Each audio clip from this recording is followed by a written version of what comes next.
to introduce our special guest, Emeka Okafor. Emeka is a 10-year veteran of the NBA. He's an Olympian and an NCAA champion. Welcome, Emeka. I'm so happy that you're here with us today. Thanks, Sharon. Thanks for having me. You're welcome. So you have had an illustrious career as a professional basketball player, and I know our audience would be interested in hearing you talk about your early life and the factors that contributed to your success as an athlete. Well, the main factor of my success is that I've had two loving parents that nurtured and provided, a great foundation, taught me the value of hard work. They were both Nigerian immigrants, came over here to make a better life for themselves, came in a strange culture, strange land, and, with their wits and hard work, wanted to carve themselves a slice of the American pie and live the American dream. As a youth, I saw that and I looked up to them. I think a lot of those lessons have been just following me throughout life and whatever endeavor that I sought out to accomplish. I ended up being, a professional basketball player, very physical type of life, but my foundation was education. Like my parents came over here to study. They drilled education at a very, very early age.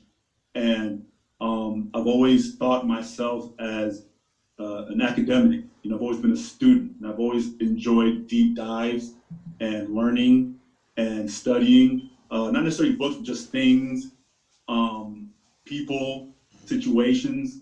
Me being first generation Nigerian American and being American born and being raised in two different cultures, you're naturally more aware and more attuned to certain things. You're put in very, very, you're just put in interesting situations where it just gives you different perspective. So, I've always had,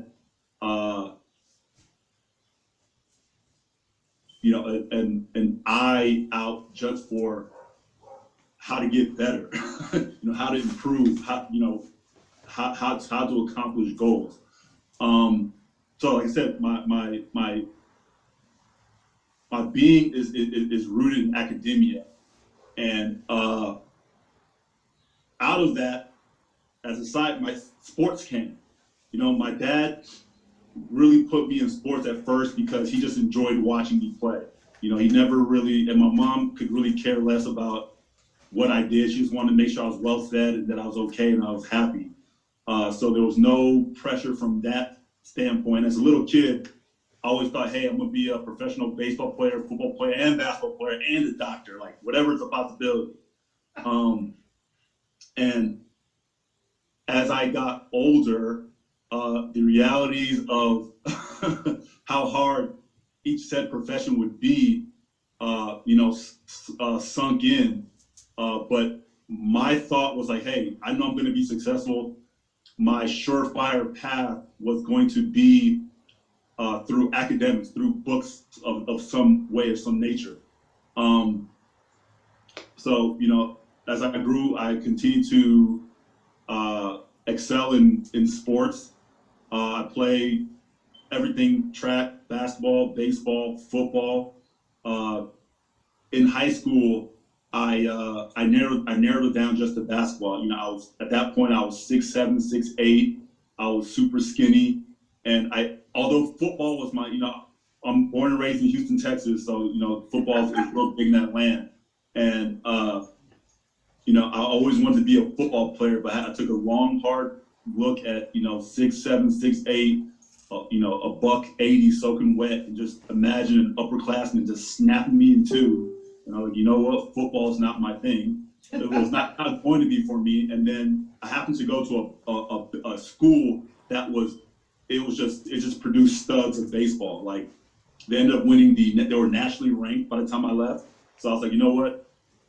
I know my skill in baseball is just not where it needs to be. So I'm not gonna be able to compete with the kids here. I'm gonna stick to basketball. I'm gonna do basketball and I'm going to study. Throughout high school, you know, there was a time I didn't think I was gonna get past the high school level. I didn't think college were going to see me. So I thought that, you know, high school be it. Maybe I'll play some small college ball, but my mindset was pretty much, hey man, I gotta get good grades, graduate, go to a good school. So I did work hard in being a basketball, you know, in my sport, but I put just as much into my, you know, my education. So that turned out to be a benefit.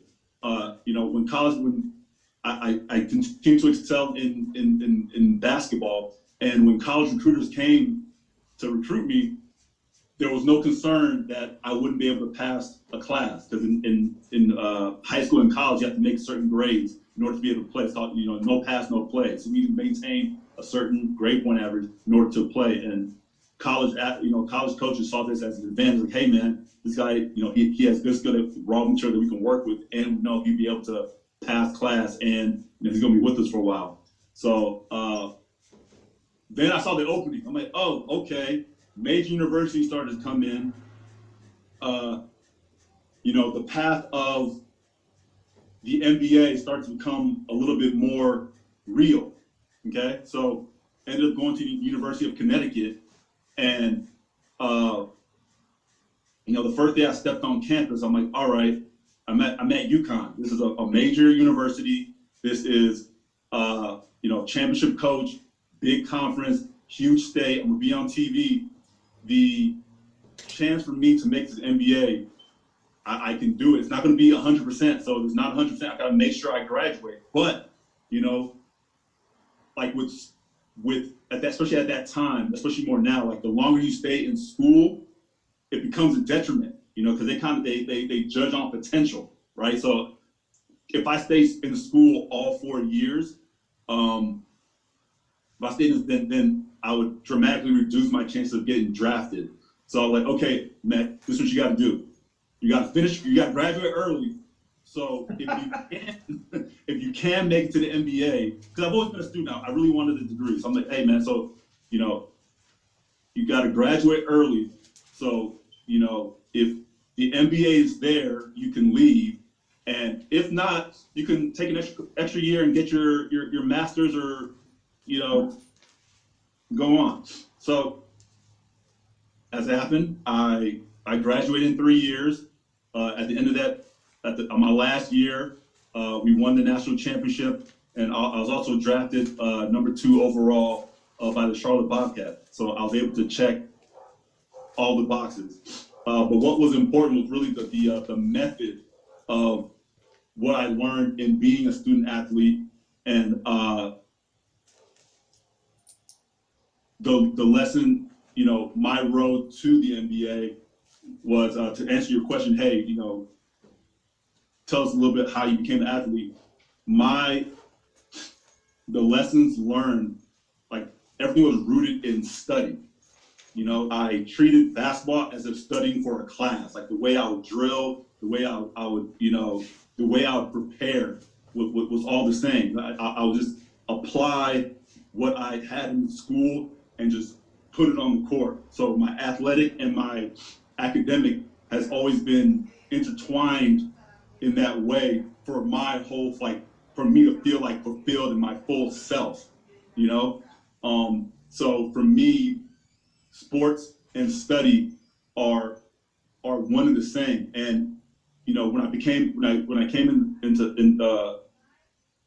you know, when I became a full-time athlete, and the official like student part, like the book part went away. Now I'm a student of the game. I'm a student of not the NBA, or mastery of skill became the study, right? And all that encompassed. you know? So now it's like, okay, what goes into being great or being skillful? Or how do I have longevity in this game? So now I'm studying something different. Now I'm taking different types of notes. I'm stretching my brain and body in different ways. It's rooted in academic, like I said, I want to be a doctor, right? Early on, I'm very, very, very into anatomy. Like I'm into anatomy and the anatomy of things. So this will come up as we, this theme. Yeah, and I can say that I can attest to this because this is your method. In the classes that you took with me, in the sessions you did with me, I was very impressed at how you were just drilling down into exactly what we were doing and how you would take that and really explore it. And it's this method of intense interest and inquiry that was very impressive, and I really appreciated that aspect of you. And you've trained in all the traditional ways that athletes have always trained, but you've also explored a lot of other training methods, including Qigong and other internal arts. So can you share with our audience your journey past the basketball court for information and techniques that were not the standard ways that you originally trained? And that curiosity is just, so admirable and intriguing. Thank you. Yeah, so, when you get to the NBA, when you get to any professional sport, or I want to say when you get to the elite level, in whatever it is. Now we're talking about sports, but you can talk about music. When you get to the elite level, like the rules change a little bit, right? The rules kind of change. You have a basic understanding of the fundamentals, but then another set of rules present themselves. So when I was at the NBA, and I was watching all these super finely tuned athletes do just crazy things very seamlessly, and everybody had different body. And when at that level, it didn't go with the model, right? It's not. You go to a kinesiology class or you talk to somebody, a trainer, and these guys shouldn't be able to bend and move this way, or these muscles shouldn't be able to do this and do that, but they were. And I'm like, okay, why? Like, why? How can I get like that, Or also what are my own, like, let me get a better understanding of what I can do as well, right? So there's traditional thought and there's traditional methods that get you so far. The weights, classic, stretching, weightlifting, hardcore running. And then even within the traditional type of training, there is movements to, better understand and better modernize and trim excess fat on certain thought paradigms, right? For whatever reason, I've always been with the people who are a little bit ahead of the curve. Like, just energetically, for whatever reason, I've always been with the people who are just a little bit ahead of where things are at. So I've gotten the perspective of just being a couple of steps ahead of the curve, right? So in this journey, as I'm learning, as I'm looking, as I'm seeing, I'm noticing, things that don't fit according to the model. And I mentally noted, I'm like, okay, like, why? Like, also too, I had a lot of injuries, and in my injuries and in trying to rehab myself, asking why, watching the process, seeing my other teammates get injured, and again, seeing why. So I have all these up close and personal encounters with highly trained and gifted people, highly trained and gifted practitioners. I have an inquisitive mind, so I'm doing my outside reading. So I'm getting all this information and trying to, figure it out.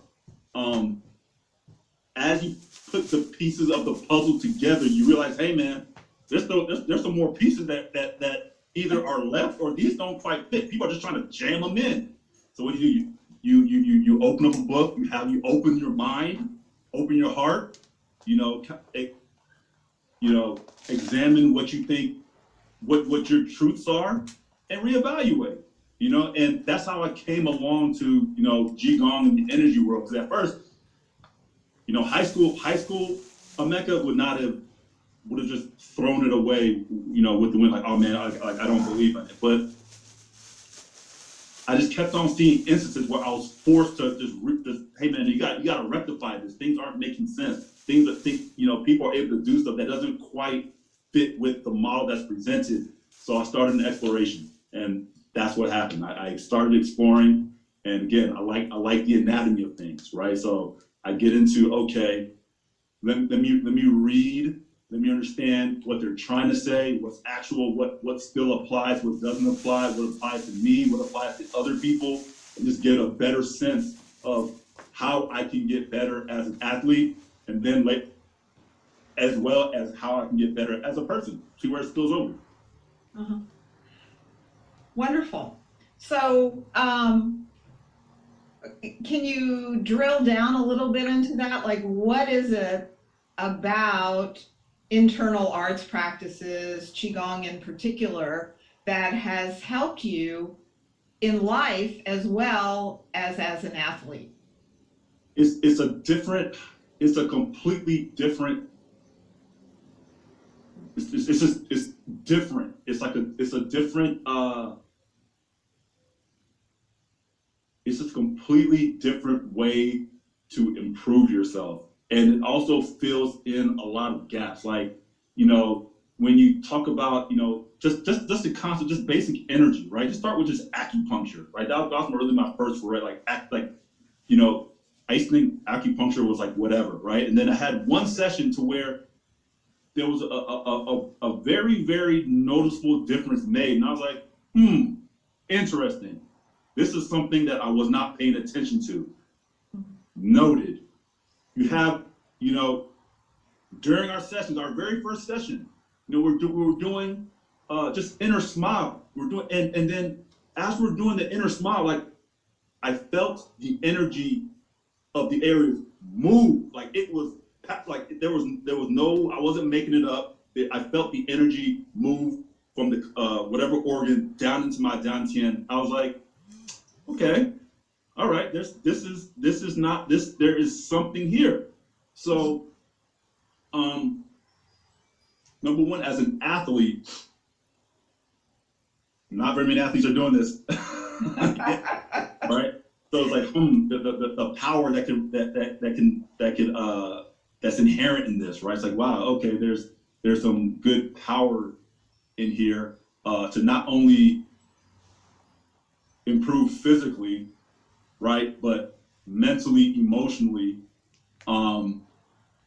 spiritually, which all ties in together and will help me in my sport as well as spill over in life. So as I dived more in and saw how it was all intertwined, I was like, hey man, yeah, I'm trying to get better at my sport, but really, I'm trying to get better at me, right? It's all the same thing. Like, it's all the same goal. Like, I'm trying to get better at basketball, but I'm trying to improve myself in basketball, but at the same time, I'm also improving. Great, everybody's winning, right? Yeah. And, you know, again, as you dive deep and as you read and you see where it can go, the you know, the individual goals can change a little bit, but again, it's just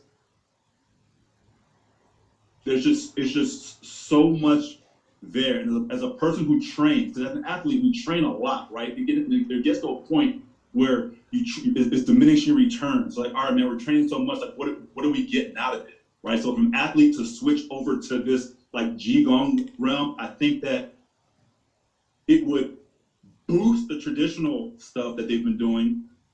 It would add longevity and just better well-being, just a better balance. It's just the other side of it, man. It's just the other side of training and nurturing yourself. You know, in my world, it's really might. It's all about might and will, and the emotional component, the spiritual component, the mental people understand, but mainly the emotional and spiritual connection are also forms of strength that aren't necessarily realized. People have it. Some athletes have it just naturally, right? So some people, that's that nature that makes up the special ones. They already have it, but I do believe it can be cultivated. But in order to cultivate it, you have to realize what it is, right? And right now, I don't think a lot of people realize what it is yet. Yeah. Yeah, it's interesting. We've had some conversations about just the concept of strength and how a lot of people have in fact, our whole culture is kind of, wrapped itself around this idea that strength is just pushing, pushing, pushing, more, more, more. And I remember that you said one time that that kind of strength is not really strength, and that kind of pushing can actually become a weakness. Yeah. So everything's about balance, right? Strength is about balance. Someone who benches 400 pounds isn't necessarily. I mean, they're strong in the bench, but they're not necessarily balanced. Strength is about balance, and when you say balance, that's a whole meditation, right? So let's talk about physically balanced, right? Making sure that all your muscles are properly, working together and properly coordinated. Let's talk about, we talk about your tendons and ligaments, making sure that those are like properly, oiled and working. We can talk about your fascia, making sure that's clear. We can talk about the energy rolling through the fascia, making sure that's clear, making your mental state of mind, your emotional, your spiritual, like all these are components of strength that are underserved. And, in my training, in my world, it's really about, again, pushing. It's pushing as opposed to why am I pushing? What am I pushing for? Am I pushing too hard? Am I pushing enough? Like there's more isn't necessarily better. More can be the enemy of better at times. And in striving to find, strength is balance. Is balance of it's going to be different for everybody, right? It's going to be different for everybody. That's the thing. So what is strength? Strength is what makes me strong isn't necessarily what's going to make you strong, right? And that meditation is going to be different for everybody. Obviously nutrition goes into it. Relationships. There's so many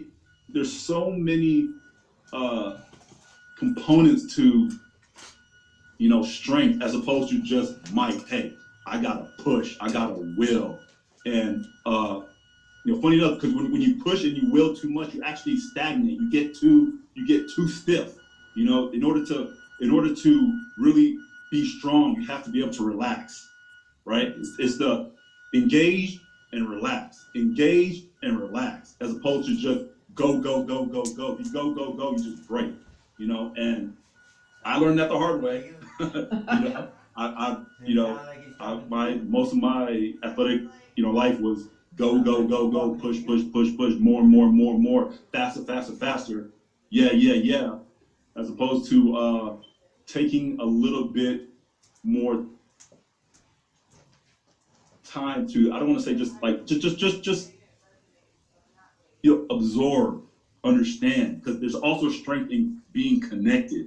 It's connecting to what you're doing, not only on a physical level, but mental. Are you enjoying it? There's you want to connect to it, and when some people do this very naturally. I think the greats do it they connect to it very, very naturally, right? And there's an ease to it.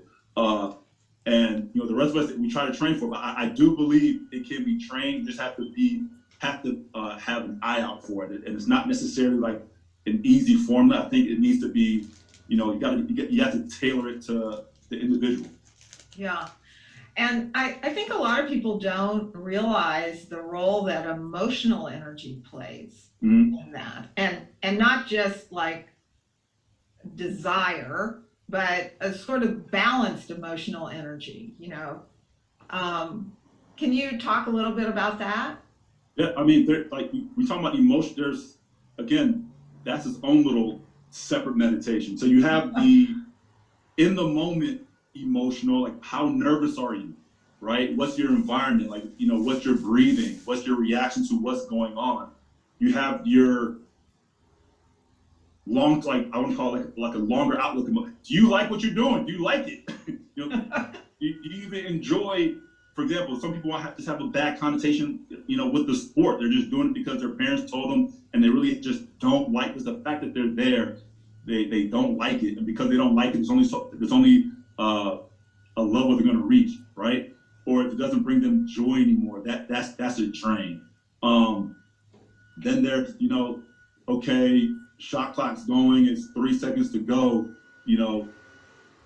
What's your emotional state in that moment? Like, can you recreate that, and can you mindfully recreate that in practice? Because one day I was sitting around. It was a practice court. I'm like, man, we shoot like literally probably shot hundreds of thousands of jump shots. Like why do we miss? Like we shouldn't. We shot enough. The target isn't moving. I mean, you have a defender in your face, but still, like, why do we miss the way we miss? Because a lot of times, if you put an NBA player in an empty room, that ball's going in all the time, right? It's just draining. It's just swish after swish after swish. It's that emotional, it's that emotional component of it. Like, you got the adrenaline rush in, you got, oh man, this counts. Oh, I don't want to, all these thoughts. Pressures. Yeah. Yeah. And, that element of it, I think in whatever sport, like I believe you on the elite level, you got it, man. I think what separates those who rise to the occasion versus those who don't, or just those who are just more emotionally centered. Because everybody has the talent. Like on that level, if you're there, you have the talent. You have the talent, but can you draw upon that talent in a time of crisis, right? That's what as an athlete, you're under duress, right? It's pressure. Can you make that, that putt, right? Like with everything on the line, is being able to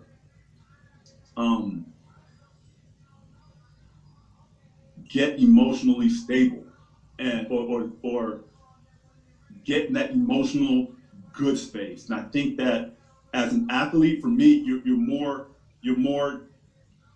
geared towards, I want to see the ball go in the basket, as opposed to how do I feel, Yeah. as the ball is going in the basket. Yeah. If I see the ball go in, okay, good. If you see the ball go in the cup, good. I suppose, no, man, like, what's the emotional journey? And I think that there could be something gained to watching the emotional journey and understanding how to better corral that. Uh-huh. But it's difficult. Yeah. Well, there's so much pressure in those situations. Yeah. And, everybody brings their own way of dealing with pressure, their internal behaviors that they've created over time. And then there's the outside pressure. So I'm curious for you to share with our audience what kind of Qigong practices you have worked with. And I know that it's been a year or more since you've been able to play professionally, and I wonder if you're getting more into your Qigong practice. Like, what kind of training are you doing now? So the types of Qigong that I'm doing now, so now I'm really into the Yi Ji Jing, the muscle tending changing classic. And I had read about it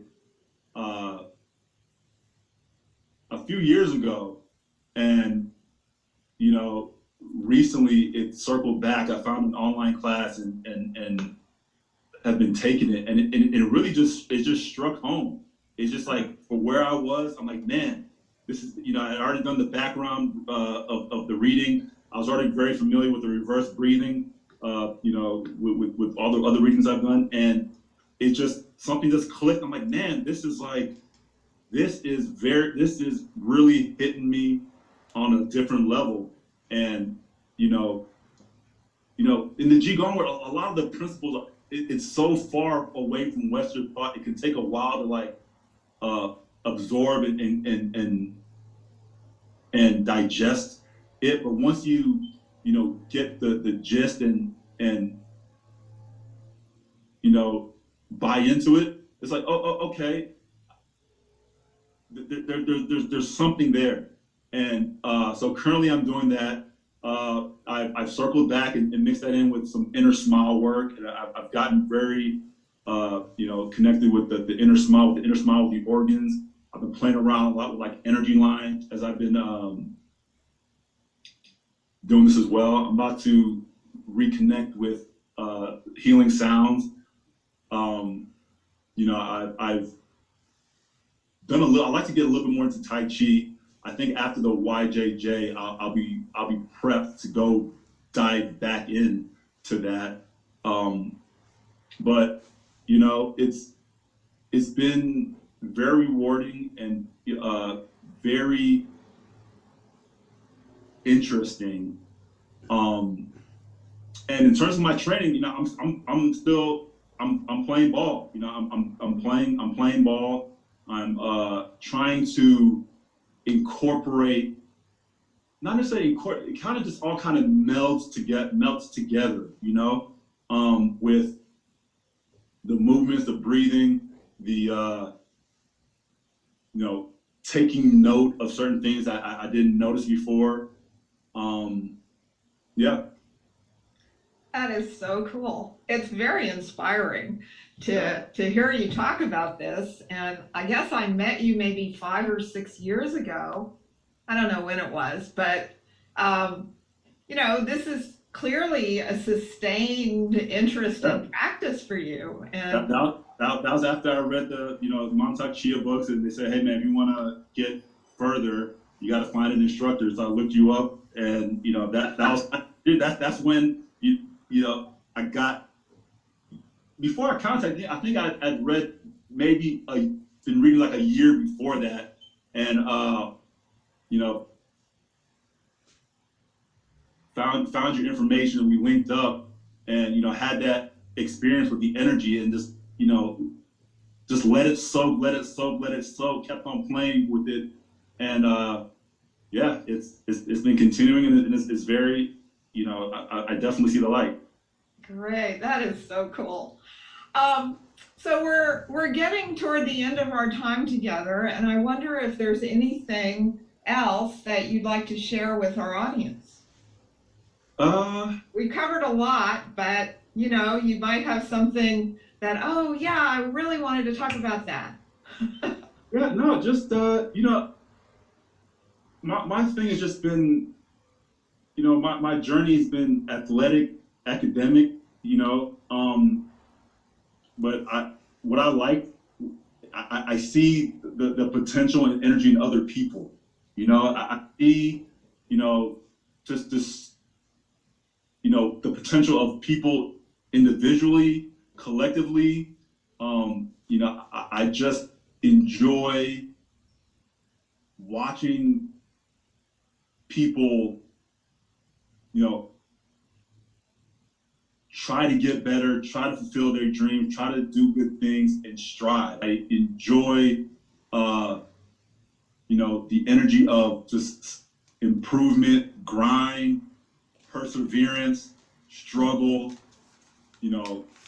falling, getting up, brushing yourself off. Like in my journey, I've gained a greater appreciation for, those who are, trying to make it happen. Yeah. Yeah. Wow. Well, thank you so much. This has been such a wonderful conversation, and I know that your words and your actions and how you have lived your life is an inspiration to many people. So thank you so much. Thank you. And to all of you out there in the Shift Network audience, we couldn't do something like this without you. So thank you for listening, and I will see you